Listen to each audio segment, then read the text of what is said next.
legal, uncertainty, kompleks, ambigu. Ujungnya adalah pandemi. Kalau Bang Ridwan tadi ngomongnya soal itu medis dan non medis, saya ingin mengatakan, no. Sorry, saya pakai masker karena saya menghormati Bapak Ibu sekalian. Tapi dalam perspektif saya, sebagaimana tulisan saya 27 Januari 2020, ini pekerjaan di mana pertarungan antara the smallest and the secret society belum selesai melawan Cina. Kalau cerita drone, ada 3 peristiwa penting drone terjadi.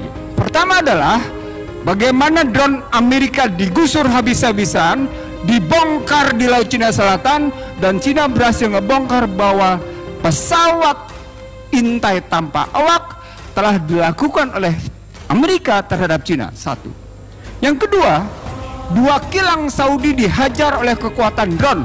Hanya permainan yang namanya cyber. Permainan cyber berikutnya lewat drone adalah dihajarnya Qasim Soleimani. Juga dengan drone, juga dengan yang namanya cyber. Pertanyaan saya, kenapa Amerika tidak memutuskan tingkat ketinggian Dirgantara sebagai batasan cyber?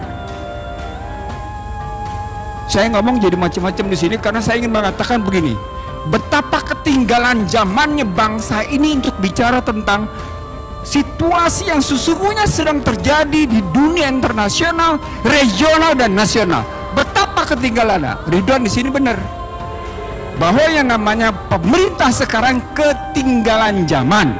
Kerjaan mereka adalah kerjaan lama. Ngapain? Ngadu domba.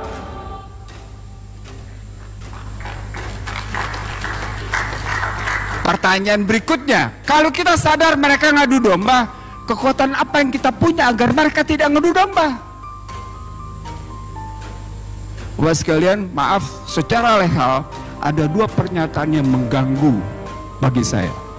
Pertama, dituangkan dalam RPJMN 2014-2019 bahwa ada kelompok yang melakukan sikap intoleran. Pertanyaan, siapa yang intoleran? Kenapa dituang dalam RPJMN?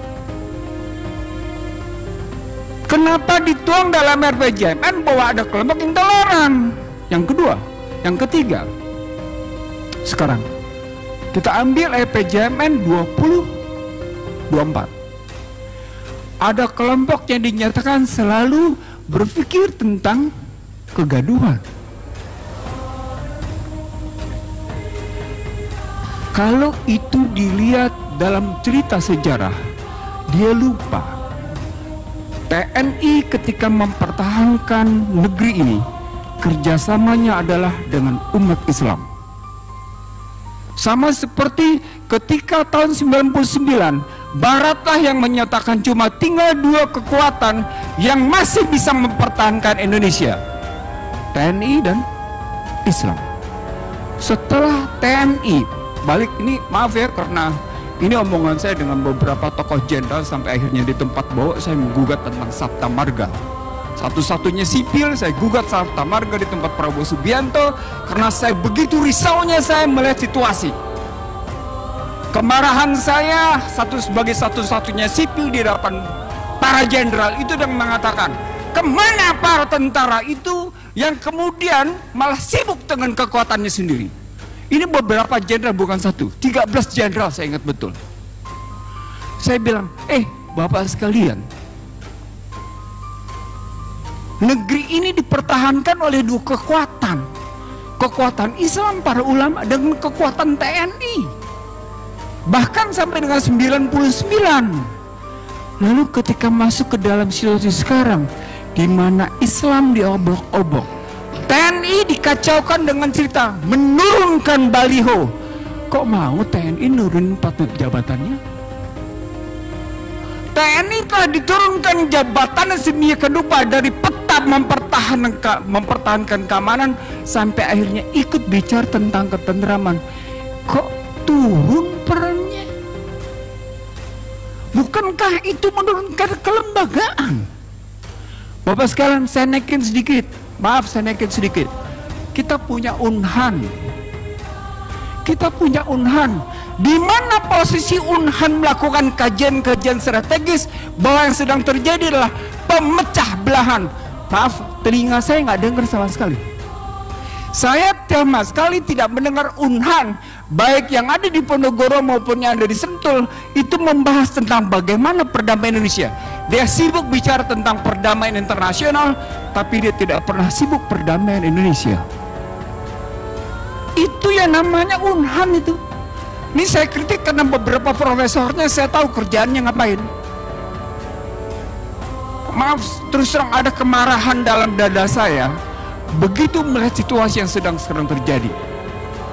Nah, Bapak sekalian, sebagai penutup, kita tidak akan bisa mendekat dengan damai, sejuk, tentram dan aman selama sumber daya alam, produksi, distribusi, dan keuangan tidak sungguh-sungguh tunduk pada konstitusi. Ini ujungnya tidak akan pernah. Termasuk soal cyber. Saya belajar sedikit cyber dari sahabat saya, Profesor Marsudi. Ini suaminya Bu Retno. Saya harus umumkan, ini suaminya Bu Retno. Jadi nggak apa-apa, tapi saya tahu persis cara berpikir dia objektif. Cara berpikir sahabat saya satu ini objektif. Jadi kalau kita berpikir sampai sejauh itu, maka sesungguhnya yang disebut dengan proxy and neocortex war, dia berarti ibarat orang bodoh. Ibarat orang bodoh masuk ke kancah peperangan. Dia punya senjata paling konvensional sampai dengan senjata paling mutakhir. Itulah neocortex war dan proxy war. Untuk orang tertentu dia pakai senjata paling konvensional. Untuk orang-orang tertentu dia pakai senjata paling mutakhir. Bapak sekalian, saya tidak bicara di tempat ini. Saya bicara di lembaga penegak hukum. Joko Widodo sukses mengamankan dirinya lewat COVID-19. Itu saya sampaikan bulan Januari 2020 dan ternyata dilakukan. Apa artinya? Artinya sesungguhnya dia mengidap kegagalan. Sayangnya ketika pada Januari 2017 Rizik Muhammad Syihab mengundang untuk rekonsiliasi dan berdialog, hingga hari ini dia tolak. Saya tidak tahu apakah itu yang namanya Joko Widodo yang menolak atau timnya, saya tidak tahu. Tapi yang catatan saya sejak yang namanya Juni 2017 hingga hari ini sesungguhnya seorang Rizik Muhammad Syihab itu sesungguhnya itu mengundang untuk terbuka berdialog. Dalam dialog saya misalnya dengan Rizik misalnya di Mekah, ayo kita dialog untuk rekonsiliasi. Dalam pandangan saya itu berarti, kalau dalam buku saya menyebut ada 7 variabel. Itu berarti memang ada sekelompok orang yang begitu kuat sedang mempertahankan kepentingan kelompoknya, kepentingan dirinya. Saya jawab Bapak sekalian, apa itu? Ternyata secara akademik saya berhasil membuktikan undang-undang HIP tidak variabel tunggal.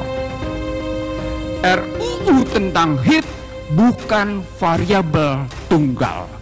Dia punya riwayat panjang yang kemudian ini dalam roadmapnya, saya coba bangun roadmapnya, terbukti. Nah, itu berarti kita masih punya tantangan. Bang Mizar, saya panggil Pak Mizar dengan abang karena kedekatan saya dengan beliau tadi sudah disebut. Saya ingin mengatakan, Bang, kita punya tantangan besar. Bagaimana menghentikan Ekasila ini? Jadi bukan cuma sekedar seperti Abah bilang menjadi butir-butir tasbih, tapi salah satu tugas kita yang hadir di sini adalah menghentikan bagaimana Ekasila ditegakkan, bagaimana ketuhanan yang Maha Esa berkeadapan itu diubah menjadi sebuah kegotong royongan. Kita punya tantangan konkret dan saya yakin kita mau menjawabnya karena kita tidak mau diperbudak oleh kekuatan materi belakang. Terima kasih. Assalamualaikum warahmatullahi wabarakatuh.